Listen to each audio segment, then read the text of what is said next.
Hello everyone, सभी को नमस्कार। मैं एम्स दिल्ली से रवि कुमार गुप्ता आपका हार्दिक स्वागत करता हूं, हार्दिक अभिनंदन करता हूं आपके अपने स्केलेटन नर्सिंग के इस ऑनलाइन प्लेटफॉर्म के ऊपर। सभी को नमस्कार। आज के इस लेक्चर के अंदर हम कुछ इंपॉर्टेंट टॉपिक के बारे में बात करेंगे जो कि ईसोफेगस रहने वाला है। आप सभी को पता है कि आज जो हम लेक्चर में बात करने वाले हैं वो ईसोफेगस के बारे में बात करेंगे।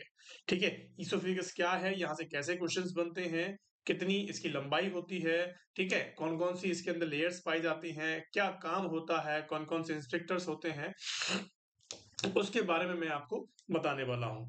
तो लोड लेने की जरूरत नहीं है, छोटा सा टॉपिक है, अच्छे से समझ में आ जाएगा। कॉन्सेंट्रेशन के साथ सुनना है सभी को और लिखना है। ठीक है, चलिए सबसे पहली चीज तो आपको ये समझना है कि ईसोफेगस पार्ट किस चीज का है। बहुत बच्चों को यही पता नहीं होगा कि ईसोफेगस किस चीज का पार्ट है, रेस्पिरेटरी सिस्टम का पार्ट है या फिर जीआईटी सिस्टम का पार्ट है। तो आपको बताना है it is a part of JIT system. किसका पार्ट है? It is the part of JIT system. JIT system का पार्ट है क्या? ईसोफेगस। ठीक है, अब इसके नाम होते हैं कि इनको क्या क्या नाम से पुकारा जाता है। तो आल्सो कॉल्ड एज इसको फूड पाइप के नाम से भी जानते हैं और गलेट के नाम से भी जानते हैं। Also called as gullet and food pipe. क्या मेरी बात समझ में आई? मैंने आपको क्या बताया कि सर इसको फूड पाइप के नाम से भी लोग जानते हैं और गलेट के नाम से भी जानते हैं। फूड पाइप क्यों बोला? क्योंकि इसका काम ही क्या होता है? इसका काम ही क्या है? फूड को ट्रांसफर करना। कहां से कहां तक? कि फेरिंग से फूड को ट्रांसफर करने का काम होता है स्टमक तक।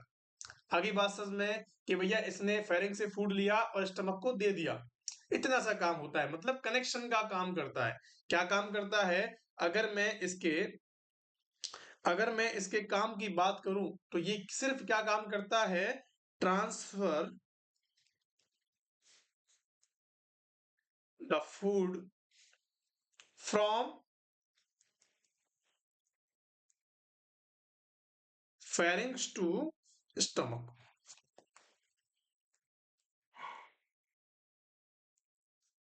क्या मेरी बात समझ में आई? मैंने क्या बताया कि सर इसका सिर्फ और सिर्फ काम क्या होता है मेरे प्यारे बच्चों? सी सर इसका सिर्फ और सिर्फ काम होता है फूड को ट्रांसफर करने का। क्या मेरी बात समझ में आ गई है सभी को? चलिए दूसरी बात कर लेते हैं यहाँ पे।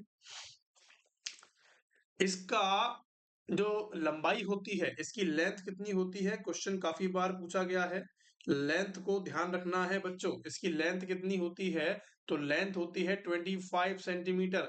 अगर आपसे कोई इंच के अंदर भी क्वेश्चन पूछ ले कि सर ये कितनी इंच होती है, तो आपको बताना है कि सर 10 इंच की देखने को मिलती है। मतलब कि 1 इंच बराबर कितना है?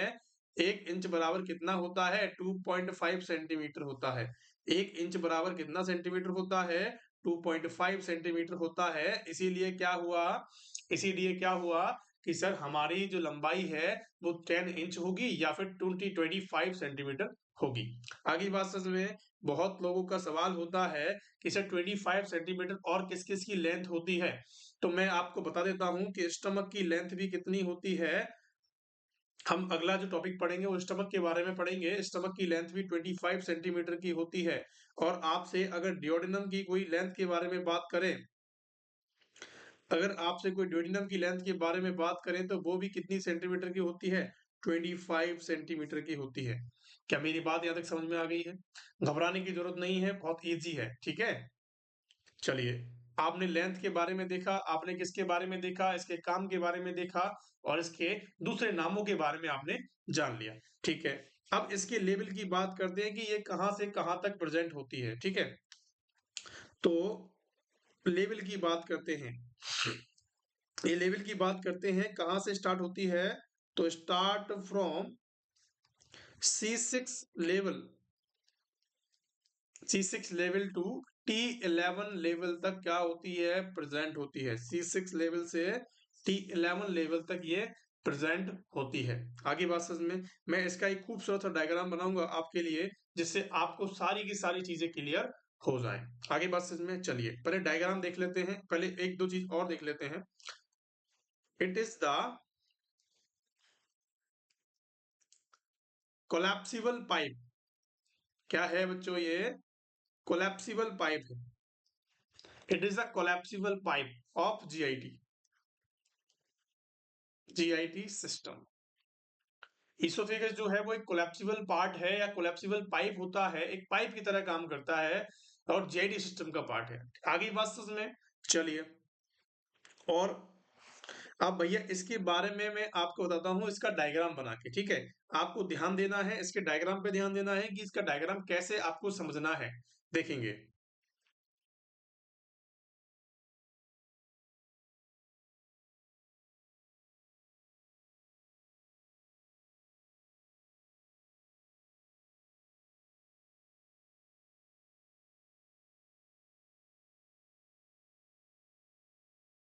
ठीक है बच्चों, मेरा डायग्राम स्किल थोड़ी सी कमजोर है, बाकी आपको समझ लेना है कि क्या चीज मैंने आपको बना रहा हूँ।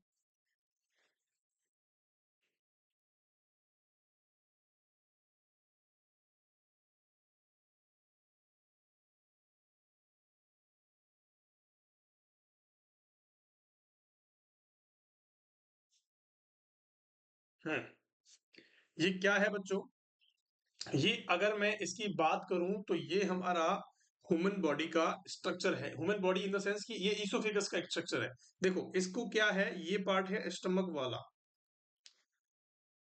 ये क्या है, ये पार्ट है स्टमक वाला, ये पार्ट है ईसोफेगस वाला।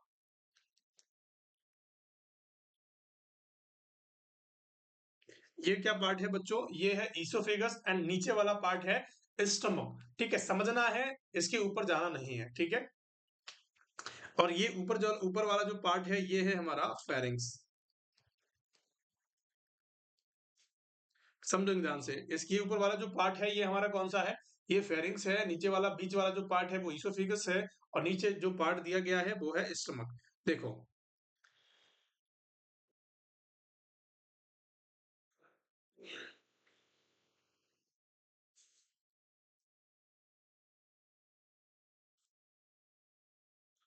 ध्यान देंगे सारे बच्चे।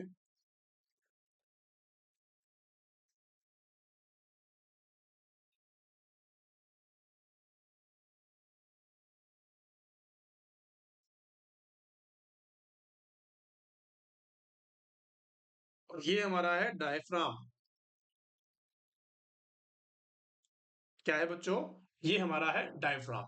ठीक है, अब मेरी बात समझ में आ रही है। मैंने आपको बताया कि हमारा जो ईसोफेगस है वो कहाँ से कहाँ के बीच में होता है, कि सर हमारा फेरिंग्स से लेके स्टमक के बीच का जो पोर्शन होता है उसको फेरिंग्स कहते हैं।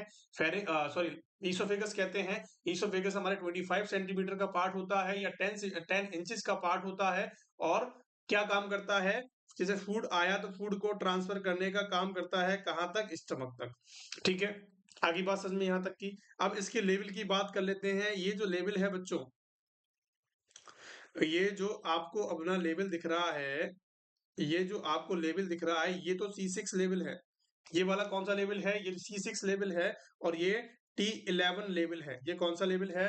ये T11 लेवल है। और जिस पॉइंट पे ये डायफ्राम को क्रॉस करती है, डायफ्राम को प्रेसिस करती है, उसको उस लेवल को बोलते हैं T10 लेवल। ये भी क्वेश्चन बहुत बार पूछा गया है कि डायफ्राम को कितने लेवल पे क्रॉस करने का काम करती है इसोफेगस। तो आपको बताना है कि सर T10 लेवल पे ये क्रॉस करने का काम करती है। क्या मेरी बात समझ में आ गई है सभी को? चलिए, आपने देखा कि फेरिंक्स वाला जो पार्ट होता है और ईसोफेगस वाला जो पार्ट होता है उसके बीच में एक स्फिंक्टर प्रेजेंट होता है। स्फिंक्टर किसे कहते हैं बच्चों? स्फिंक्टर का मतलब होता है जो चीज एक बार आ गई वो उसके बाद वो क्लोज हो जाता है। जो चीज नीचे चली गई उसके बाद वो क्लोज हो जाता है, उसके बाद वो बैक फ्लो नहीं आ सकता जब तक कि उसमें खराबी नहीं आए। आई मेरी बात समझ में? देखिए मैं आपको बताता हूँ कि आपने कोई खाना खाया या फिर कोई आपने चीजें देखी होंगी ऐसे कि आपका कोई सामान आ रहा है और इस प्रकार का कोई इंस्पेक्टर होता है। ठीक है, कैसे होते हैं इंस्पेक्टर? इस प्रकार के होते हैं कि खाना तो चला जाएगा लेकिन इसमें बैक फ्लो नहीं जा पाएगा, क्योंकि बैक फ्लो जाने के लिए इसके अंदर फोर्स लगाना पड़ेगा। ठीक है, इसका मतलब होता है स्प्रिंटर्स, जो एक बार चीजें आ गई ढक्कन बंद कर लेते हैं, उसके बाद वो बाहर नहीं जाने देते हैं। ऐसे ही पूरी जीआईटी सिस्टम के अंदर स्प्रिंटर्स प्रेजेंट होते हैं। मैं आप यहाँ पे दो स्प्रिंटर्स बहुत इंपॉर्टेंट हैं उनको बताने जा रहा हूँ। यहाँ पे जो फेरिंक्स और इसोफेगस के बीच में जो स्फिंक्टर प्रेजेंट है, जो ब्लैक कलर के अंदर आपको दिखाई दे रहा है, उस स्फिंक्टर को बोलते हैं क्रिकोफेरेंजियल स्फिंक्टर। क्या बोलते हैं मेरे प्यारे बच्चों? क्रिकोफेरेंजियल स्फिंक्टर। क्या बोलते हैं? ये इंपॉर्टेंट सवाल है बच्चों, ध्यान रखना। क्रिकोफेरेंजियल स्फिंक्टर किसे कहते हैं, कहाँ पाया जाता है? तो आपको बताना है कि हमारे फेरिंक्स और ईसोफेगस के बीच में पाए जाने वाला स्फिंक्टर को क्रिकोफेरेंजियल स्फिंक्टर बोला गया है। ठीक है, अब इसकी बात ध्यान पे देंगे कि जो आपका स्टमक वाला पार्ट है, ये अपर वाला जो पार्ट होता है, इसको बोलते हैं, ये जो अपर वाला पार्ट है ना बच्चों, इसको बोला गया है cardiac part of the stomach. Cardiac part बोलते हैं इसको, ठीक है। और यहाँ पे जो स्फिंक्टर प्रेजेंट होता है कार्डियक और ईसोफेगस के बीच में, जो स्फिंक्टर प्रेजेंट होता है उसको क्या बोलते हैं? उसका नाम रखा गया है, यहाँ पे जो स्फिंक्टर प्रेजेंट होगा जो ब्लैक कलर के अंदर है, उस स्फिंक्टर का नाम है कार्डियक स्फिंक्टर। क्या है बच्चों? Cardiac sphincter. इसका काम भी यही होता है कि एक बार फूड अगर हमारे स्टमक के अंदर आ गया तो वापस नहीं जा पाएगा अनटिल उसके अंदर कोई खराबी ना हो। ठीक है, तो मैंने क्या बताया? कार्डियक स्फिंक्टर बताया, या फिर इसको बोलते हैं लोअर ईसोफेजियल स्फिंक्टर। हमने दो चीजें बताई आपको। कौन कौन सी चीजें बताई हैं बच्चों? कि एक तो लोअर ईसोफेजियल स्फिंक्टर बताया है, और एक बताया है हमारा हमारा कौन सा स्फिंक्टर? Cardiac sphincter. ये दोनों बात समझ में आ गई है। कार्डियक स्फिंक्टर कहाँ होता है? स्टमक और ईसोफेगस के बीच में होता है। और जो आपका फेरिंग्स और उसके बीच में ईसोफेगस के बीच में होता है उसको कहते हैं फेरिंजियल। कौन सा कहते हैं? क्रिकोफेरेंजियल स्फिंक्टर। क्या मेरी बात आप तक पहुंच गई है, समझ में आ गई है? और जो हमारा ईसोफेगस का लोअर पार्ट होता है, ईसोफेगस का जो लोअर पार्ट होता है बच्चों, उसको कहते हैं हाइटस। उसको कहते हैं हाइटस। आगे बात समझ में? मैंने आपको यहाँ पे 4-5 चीजें, बहुत बड़ी इंपॉर्टेंट चीजें बताई हैं जिनका आपको पता होना बहुत जरूरी है। ठीक है, आप इसको ध्यान से देखेंगे, दोबारा देखेंगे। अगर कोई भी चीज समझ में नहीं आती है तो आप हमें कॉल मैसेज करके पूछेंगे, ताकि आपके जो डाउट हैं वो बच्चों क्लियर हो जाएं। क्या मेरी बात यहाँ तक पहुंच गई है? चलिए, अब मैं आपको इनके बारे में लिखा देता हूँ कि कैसी कैसी चीजें आपको देखी गई हैं।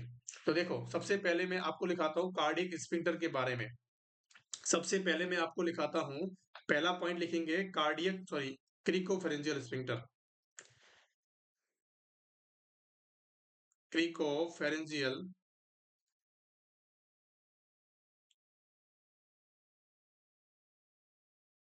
क्रिकोफेरेंजियल स्फिंक्टर क्या होता है? देखो, क्रिकोफेरेंजियल जो स्फिंक्टर होता है उसके बारे में देखेंगे। It is present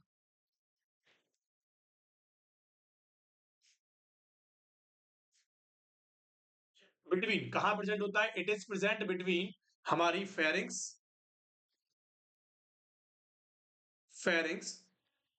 and oesophagus. हमारे फेरिंग्स और ईसोफेगस के बीच में जो प्रेजेंट होता है उसको कहते हैं क्रिकोफेरेंजियल स्फिंक्टर। नंबर दूसरा कौन सा स्फिंक्टर है बच्चों? नंबर दूसरे का नाम है कार्डियक स्फिंक्टर। ठीक है, या फिर हम इसको लोअर ईसोफेजियल स्फिंक्टर भी बोल सकते हैं। इसका इसका शॉर्ट नेम होता है लोअर ईसोफेजियल स्फिंक्टर, LES इसको शॉर्ट में बोला जाता है, LES। बहुत बार क्वेश्चन आया हुआ है एग्जाम के अंदर कि LES क्या है, तो आपको बताना है LES की फुल फॉर्म होती है लोअर ईसोफेजियल स्फिंक्टर। ठीक है, आगे बात समझ में? चलिए, अब मैं आपसे बात कर रहा हूं कि सर इसके लोअर ईसोफेजियल स्फिंक्टर कहाँ होता है, तो आपको बता देना है बच्चों। It is present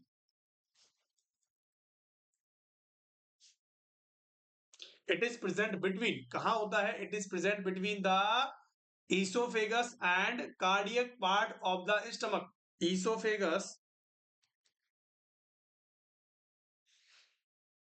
and cardiac part of stomach. कि आपका cardiac part of the stomach and oesophagus के बीच में जो स्फिंक्टर प्रेजेंट होता है उसको कहते हैं कार्डियक स्फिंक्टर, या LES, लोअर ईसोफेजियल स्फिंक्टर। ठीक है, हमने इसके स्फिंक्टर्स के बारे में बात कर ली है। अब हम डायफ्राम के बारे में बात करते हैं कि डायफ्राम के बारे में क्या बताया गया है। कि आपको जो एट द ऐसे लिखेंगे, at the level of T10, at the level of T10 oesophagus crosses या presses the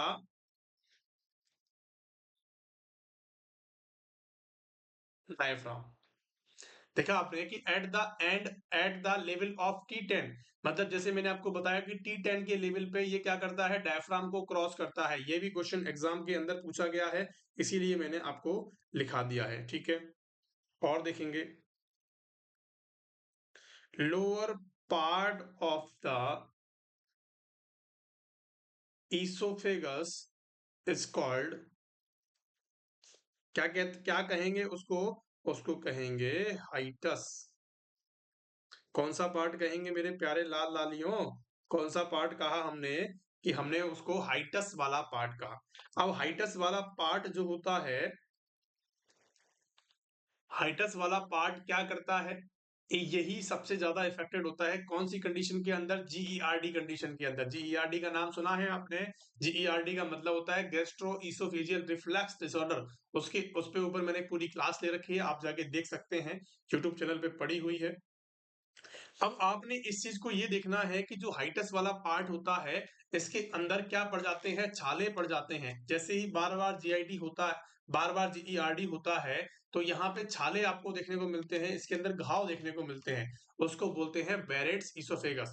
क्या बोलते हैं, बैरेट्स ईसोफेगस। क्या मेरी बात यहाँ तक पहुंच गई है? चलिए, इसके बारे में मैं आपको बाद में लिखाऊंगा, पहले आप और चीजें यहाँ पे लिखेंगे। एक चीज और लिखेंगे इसके अंदर कि ये प्रेजेंट कहाँ होती है, ट्रैकिया के आगे प्रेजेंट होती है, ट्रैकिया के पीछे प्रेजेंट होती है। तो उसके बारे में लिखेंगे कि it is present posteriorly to the oesophagus, तो ट्रैकिया, ये ट्रैकिया के पीछे प्रेजेंट होती है, ना कि आगे। आगे बात समझ में, ट्रैकिया पहले होती है। अगर आप यहाँ से काट के देखोगे तो आपको सबसे पहले ट्रैकिया विजुलाइज होगी, उसके बाद आपको इसोफेगस होगी। आपने देखा होगा, अगर किसी बंदे ने हॉस्पिटल में काम किया है या फिर आपने टीटी ट्यूब के बारे में पढ़ा है, तो ट्रैकियोस्टमी करते हैं तो हम पहले यहाँ से काट देते हैं, तो सीधी हमें क्या देखने को मिलती है, ट्रैकिया देखने को मिलती है। मिलती है नहीं मिलती है कि सर बिल्कुल देखने को मिल जाती है। क्या मेरी बात यहाँ तक समझ में आ गई है मेरे प्यारे बच्चों? अगर यहाँ तक की क्लास के अंदर किसी को डाउट है तो प्लीज कमेंट सेक्शन में कमेंट करेंगे। क्या यहाँ तक की बातें आपको समझ में आ गई है या नहीं आई है?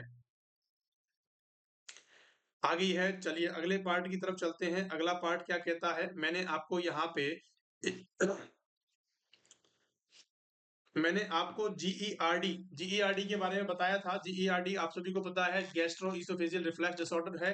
अगर आपको उसके बारे में जानना है तो आप हमारी पूरी क्लास देख सकते हो, क्लास यूट्यूब पे पड़ी हुई है, आप वहां पे जाके उसका लेक्चर ले सकते हो। आगे बात समझ में, जीईआरडी को मैं यहाँ पे डिस्कस नहीं करूंगा।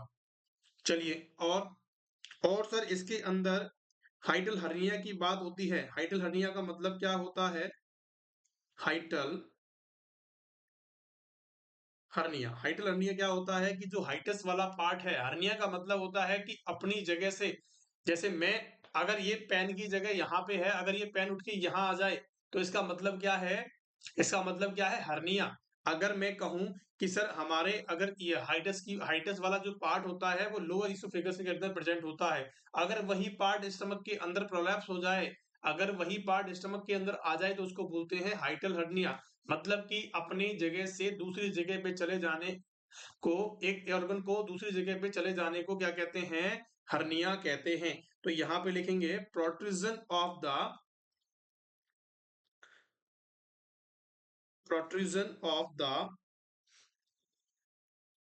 कार्डिया ऑफ स्टमक,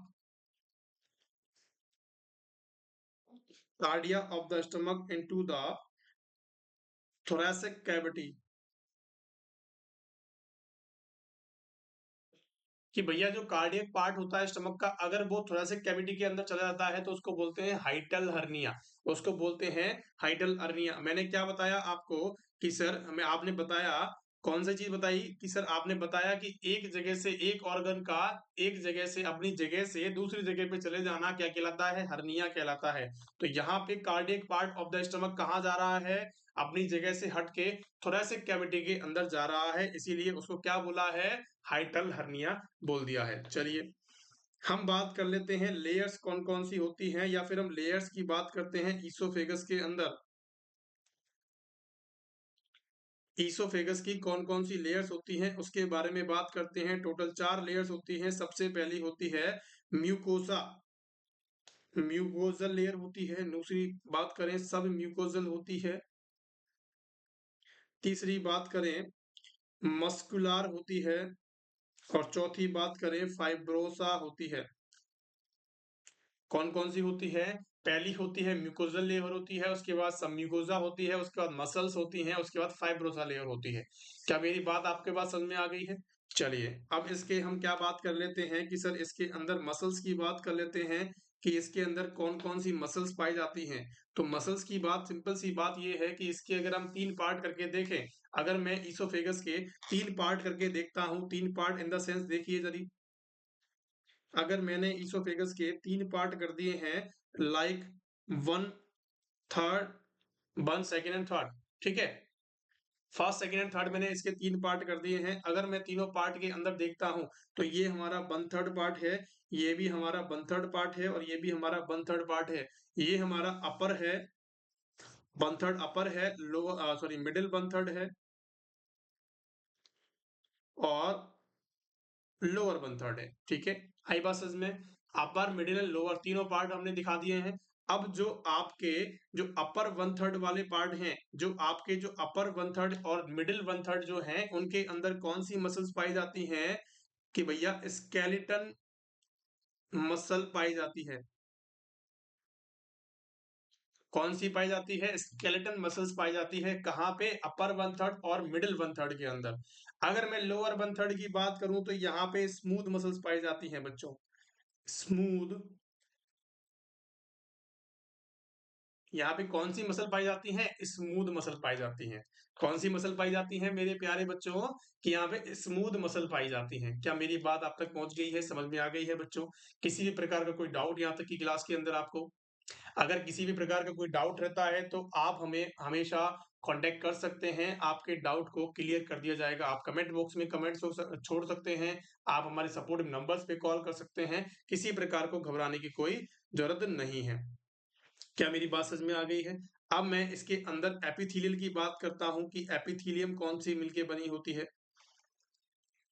इसके अंदर अगर मैं एपिथेलियम की बात करूं तो ये क्या होता है कि अगर देखो इसके अंदर दो चीजें होती हैं। मैं अगर इसके पार्ट को दो भागों के अंदर डिवाइड करता हूं, इसके पार्ट को दो भागों के अंदर डिवाइड करता हूं, सबसे पहली चीज कि इसके दो भागों के अंदर डिवाइड करते हैं। एक तो होता है अपर 1/3 और एक होता है लोअर 2/3। ठीक है, अपर 1/3 की बात कर लेते हैं तो अपर 1/3 जो होती है वो non क्रेटिनाइज्ड non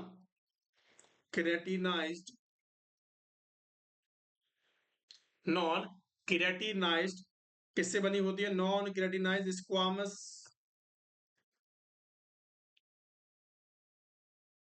squamous epithelium,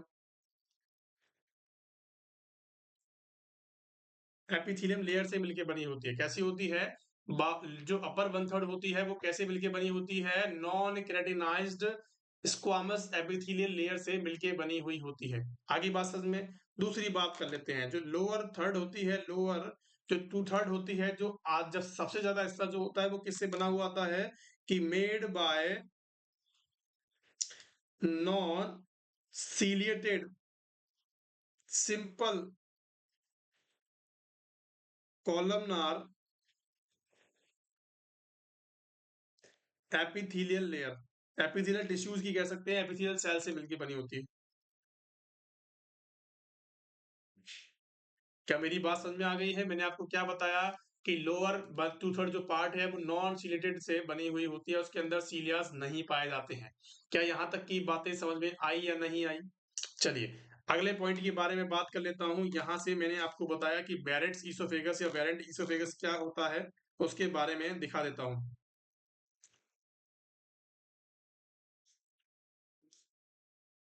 Barents oesophagus, ठीक है। बैरेंट ईसोफेगस का सिंपल सी अगर कहानी की बात करूं तो सिंपल कहानी के मतलब इसका मतलब होता है कि